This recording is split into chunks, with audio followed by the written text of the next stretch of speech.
Ohio earthquakes. Well, this is not supposed to be going on there because they rarely ever take place here.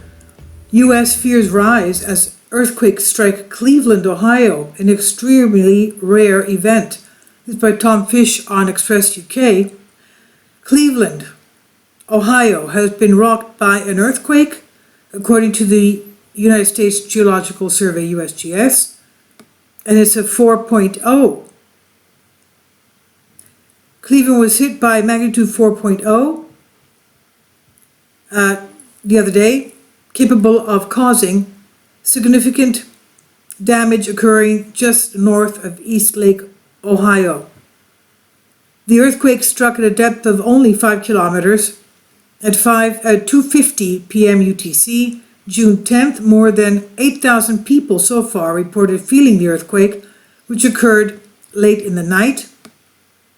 The majority of reports rate the intensity as weak to light, according to USGS reports, and it is an extremely rare event occurring in a region not usually associated with significant seismic activity.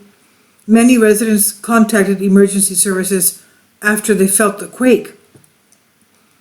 The city of Mentor officials confirmed its operations were overwhelmed by the 911 calls, but they were waiting for the experts to affirm what was probably an earthquake here, quote unquote. City of Mentor tweet, please don't call 911 unless you're having an emergency. So they were calling to see what it was because, of course, it's such a rarity that they were wondering why an earthquake took place. Maybe it was, who knows what they were thought. You know, if you're in an area that doesn't have earthquakes, you're wondering what it is that caused it. The Ohio Department of Transportation captured the earthquake on multiple traffic cameras. Many social media users expressed their shock when they found that it was an earthquake that took place in that location. One local tweeted, this Ohio, we are not supposed to get, this is Ohio, we're not supposed to get earthquakes or tornadoes, just bad weather. Snow 6 months out of the year, and know that Ohio State football will beat Michigan in football every year. Another one tweeted, we really just got hit by an earthquake in Northeast Ohio. Something ain't right here. Local sports reporter Nate Barnes said, for the first time since I lived in California, I'm pretty sure I felt an earthquake. In Ohio? ? Other social media users were not quite sure what shook them. One Twitter user wrote, my house was just shaking. Was this an earthquake? Of course. Now, as Ohio is not considered to be earthquake-prone state, there have been at least 200 earthquakes with epicenters in Ohio since, the past almost 250 years, from 1776, according to the Ohio Department of Natural Resources. 200 earthquakes since 1776. Now, the shaking has also been felt in Ohio with several earthquakes that struck outside of the state, such as earthquakes with epicenters in Pennsylvania and Kentucky. The majority of these recorded Ohio earthquakes have been felt only locally and have caused no damage or injuries. Now, this was the 4 magnitude earthquake in Ohio, and just a couple of hours ago we had a 3.4 magnitude earthquake in the middle of Pennsylvania, in the middle, which is again very unusual. So is that connected somehow? Maybe there's our fault lines there that pass through, and it just took some time to travel down to Pennsylvania. So it seems that the seismicity is increasing in this area. It's not just the West that's having rapid fire earthquake swarms, it's also, or quake swarms if you want to call them, and it seems that the East Coast is now also increasing in earthquakes that are not that small for areas that are not supposed to be getting earthquakes. So we'll keep an eye out on this. This is on Express UK. Here we are at Seismo Berkeley. And this is just a quake that happened this past hour. This is in Colorado, a 2.8, a very shallow depth of 5 kilometers. As you can see here, there's a tremendous amount of activity on the west coast, California, all the way from San Francisco to Los Angeles. The whole thing is shaking. So you can see there's quite a lot of activity. What's this one here? This is today's 3.7. Okay, that's pretty big. Okay, this is the Ohio, and this is the Pennsylvania. The Pennsylvania was yesterday 3.4 at 26.7 kilometers depth. And it's still it's in a very unusual Mifflin, I think it was Mifflin town. I remember that from Dunder Mifflin from, The Office. Okay, I love The Office. I'm sure you do too. Anyway, that's Mifflin town there, Pennsylvania, in the middle of Pennsylvania. And this one was a day and a half before that, very shallow, 4 magnitude. And this is the details of it. It's right off the border of Canada, Lake Erie. The border splits Lake Erie. It's right at the border of Canada. And let's go into the regional information. There we have the map, as you can see. And we have, of course, the, hold on. Okay. I should go back a little bit because you can't see them. Let's put on the terrestrial aerial. You can see the mountains much better that way. Okay, that's great. This is it where it was, right on the banks of the, I really, we should see what these Great Lakes are. Okay, they're a mystery. Some of them, I think Lake Superior was like very deep and they didn't even know how deep it was, but we'll look into that. I have to look into that. These are the Allegheny Mountains. Of course, you can see the stress on here. And usually where you have, let's go deep inside, because usually wherever you have, where are the Finger Lakes? No, that's Ohio, that's not. Here are the Finger Lakes. I used to live in Ithaca. Ithaca's around here somewhere. Great, fantastic place. Beautiful place, very quaint, very beautiful. People are fantastic. Anyway, those are the Finger Lakes. They have a lot of nice waterfalls there. But here is the earthquake, and wherever you have as we said, the rivers are usually fault lines, right?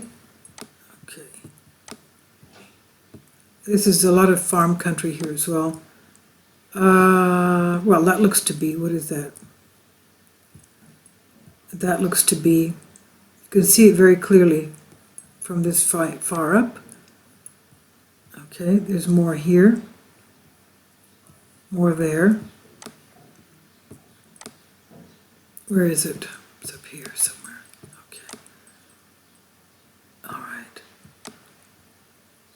And it seems to be that way. Well, that's a city also. Those are highways. But here is a river, as you can see. And let's go back out. That's clearly a bigger river, even that. And the Mississippi, I think, starts from here, from one of these lakes. The tributaries start from here. Anyway, all this area, of course, as you can see, is really stressed. Very stressed. Look at this, look at this, look at this. Look at this, look at this, look at this, look at this. Wow. Okay. Amazing.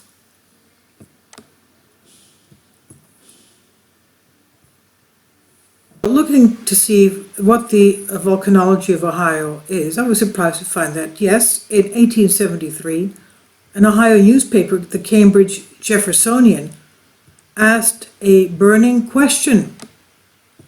This is an illustration of volcano in Ohio, a volcano illustration from 1885. Wow. But let's go back. I'm surprised, but let's go back to what we said here. It says here, according to the Ohio Department of Natural Resources, Ohio once had volcanoes. However, that was a long time ago. ODNR, the Ohio Department of Natural Resources, says the last volcanoes in Ohio were during the Paleozoic era, some 600 million years ago. Today, any signs of Ohio volcanoes are buried under anywhere from 2,500 to 50,000 feet of rock.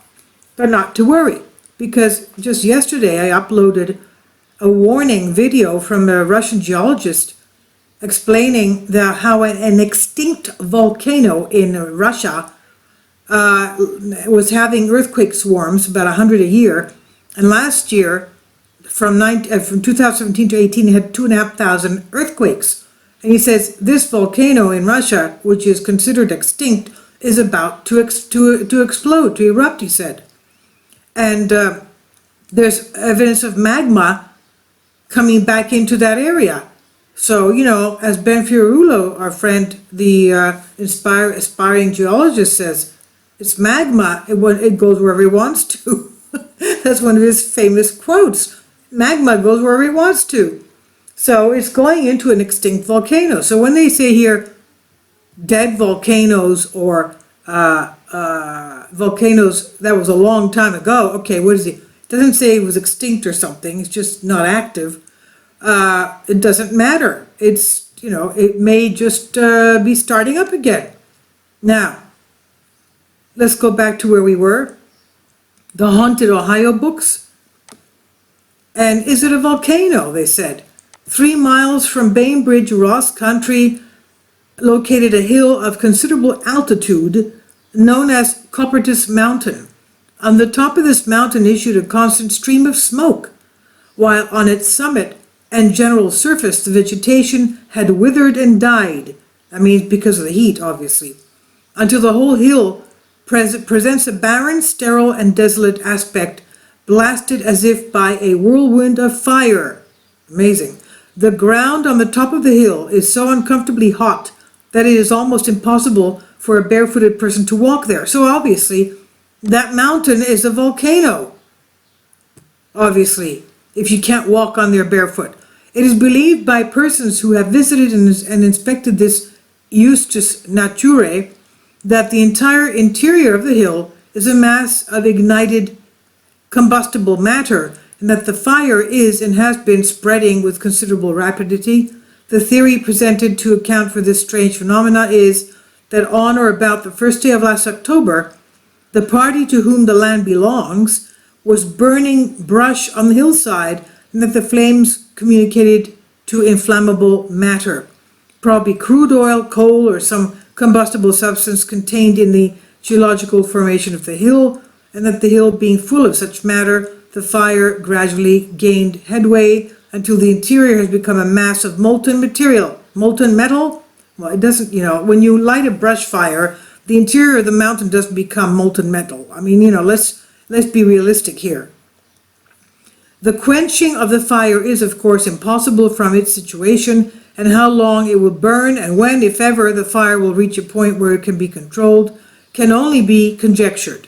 At present, there is no danger to be apprehended to property in the vicinity, but there is no telling what shape the thing may eventually take, and there are not wanting those whose imaginative disposition leads them to predict that this is but a beginning of what may turn out to be a young volcano.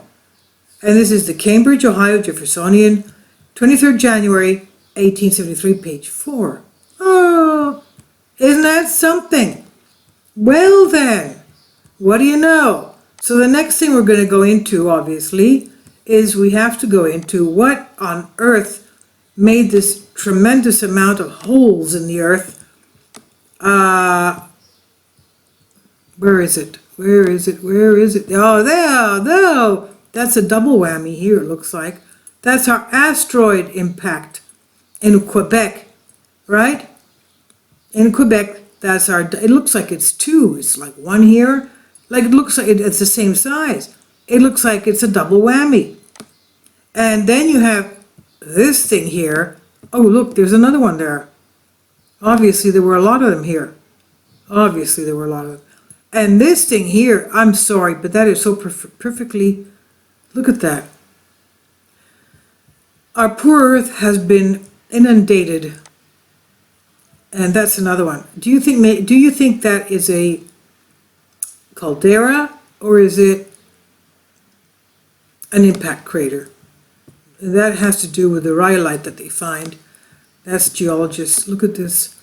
Okay, this is the Yucatan Peninsula. Where is it? That there. Now, where is it? In Mexico. Not that. Yucatan Peninsula is around here. That is where the supposedly the asteroid struck 66 million years ago that caused the dinosaur extinction. Okay, there's also a huge amount of, here you can see it from this far up, right there, and the other ones there. And we also have the huge ones here. This one here looks like a comet strike, slid and passed that way, stopped there.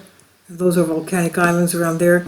And you have the same thing down here, the same direction, and those sandwich islands between the tip of South America and Antarctica. As you can see, to me it looks like it just slid on the crust of the earth, cut the land masses and stopped there and caused that cutting. And you still have a lot of earthquakes right there. And then when you go to also to Indonesia here, look at that, look at that. That's the other asteroid strike area. There it is. We don't have the earthquakes there, so you can see clearly now. Again, okay. You saw it before. It's just stopped right there. It's as if it came in this way and stopped right there. And then we have all those, okay, before they come in, the whole of the Sahara, all the way into Saudi Arabia, Iraq, and Iran, was hit by asteroids, and then we have volcanic activity there. And the geologists who found the asteroid impact here, remember we found that together at the southwest end of Egypt, somewhere around here. And we looked into that, and we saw that the geologists found that it was in fact an asteroid impact. And then 10 years later, that was in 2004, an asteroid impact that took place 5,000 years ago at 3000 BC. And another geologist, astrogeologist, found another impact crater in Iraq 10 years later, 2014. Again, Iraq is full of lava volcanoes, and also it's full of course, oil and crude oil. So let's see if we, is that the border? I don't know, but if we go in, maybe we can see some, and some of these lava areas were like freshly, no, that's water, fresh impacts. I mean, you saw them, you say, wait, that, with all the sand storms in the Sahara, well, this is not Google Earth, but still, with all the sandstorms in the Sahara, how is it that we have fresh lava, cinder cones with lava that seems so fresh? Anyway, I'm not going to go into this. It's taking too much. I've done too much searching on this, and this is not Google Earth. So you get the idea. Yeah, so we do have volcanoes reported in Ohio. There you go. So, who knows?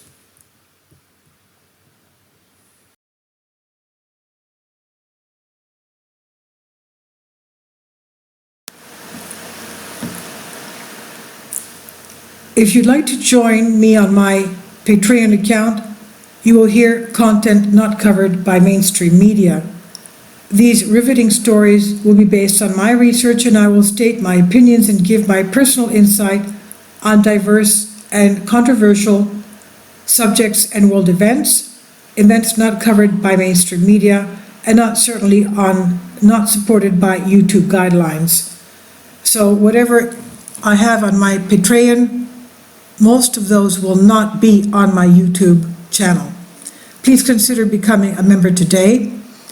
More of the most significant and important videos will be on my Patreon channel.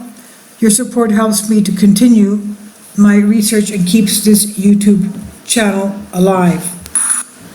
And we depend on your support, your generous charity, because we help economically challenged families here in Athens, Greece, in Kapota, and we also help the young generation with university tuition and the community around our church. Thank you.